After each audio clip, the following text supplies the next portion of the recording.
Olha só que curiosa essa notícia, hein? Um casal de Belo Horizonte fez um contrato com uma multa de R$180 mil caso alguém traia o casamento. Então eles fizeram um pacto antinupcial que se um dos dois cônjuges trair o outro tem que pagar R$180 mil, hein? Ih, caramba, será que isso funciona mesmo? Olha só, funciona. É aquilo que eu falo para vocês. Do ponto de vista jurídico, casamento é um contrato.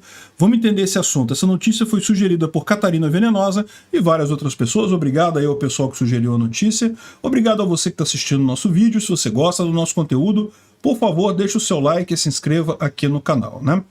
Então, vamos lá. Olha só.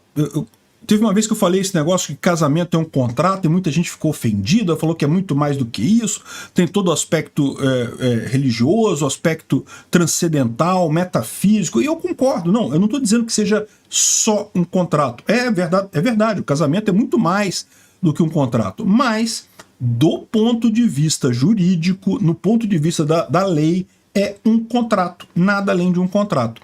E o que é um contrato? Muita gente, quando pensa assim, o que é um contrato, acha que o contrato é aquele papel que tem um monte de coisa escrita e que você assina.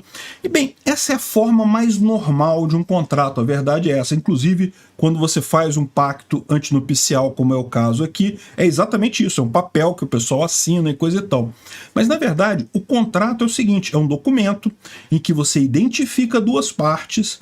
Essas duas ou mais, tá? Essas duas partes, elas dizem, uma se obriga a fazer determinadas coisas, a outra se obriga a fazer outras coisas, e no final as duas colocam ali o consentimento delas, a aprovação. Olha, eu estou de acordo, eu de livre e espontânea vontade, eu concordei com esse contrato.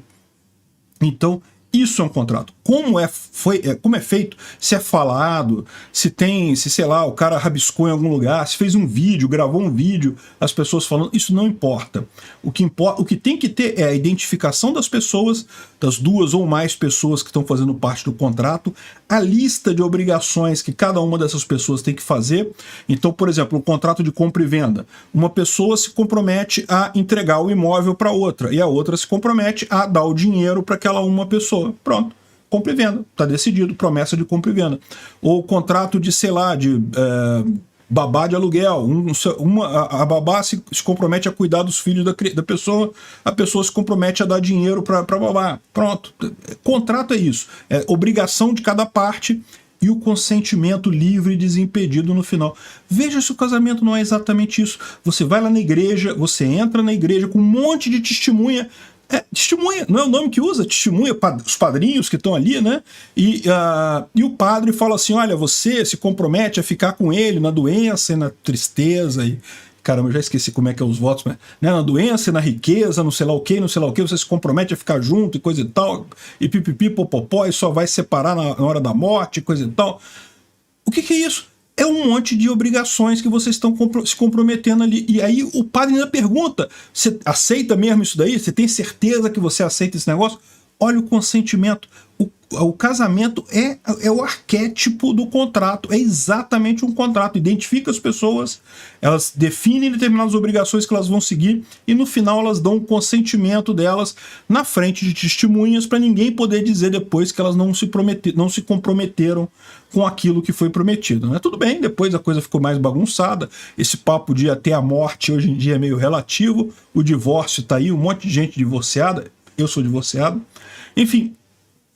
O ponto é esse. O que muita gente não sabe é que além das obrigações naturais do contrato, você pode assinar um contrato pré-nupcial com outras obrigações adicionais. Você pode colocar o que você quiser. E, aliás, isso seria o padrão numa sociedade anarcocapitalista, porque numa sociedade anarcocapitalista você não tem lei. Hoje em dia você tem uma lei que é tipo o contrato default de casamento. Então, se você não fez nada, não assinou nenhum contrato, o que vale é o que está na lei. E numa sociedade libertária não tem isso, né? Na sociedade libertária a lei é justamente feita entre as pessoas, não é um Estado que define a lei. Então você tem que fazer esse contrato antinupcial no casamento. E o que eles fizeram aqui? O que esse casal de Belo Horizonte fez? Eles fizeram um contrato antinupcial, eles estão muito preocupados com traição, Então colocaram uma multa de 180 mil reais em caso de traição. Isso é válido no ordenamento jurídico brasileiro? Sim, é válido. Os noivos são permitido a eles acertar qualquer condição no acordo pré-nupcial. Então tá valendo. Se um deles trair o outro ao longo do casamento, o outro vai poder alegar essa cláusula e na hora de dividir os bens, vai dividir e mais 180 mil reais vai ficar para o lado que foi traído. Evidentemente vai ter que ser comprovada a traição e coisa e tal, mas é perfeitamente razoável isso daí.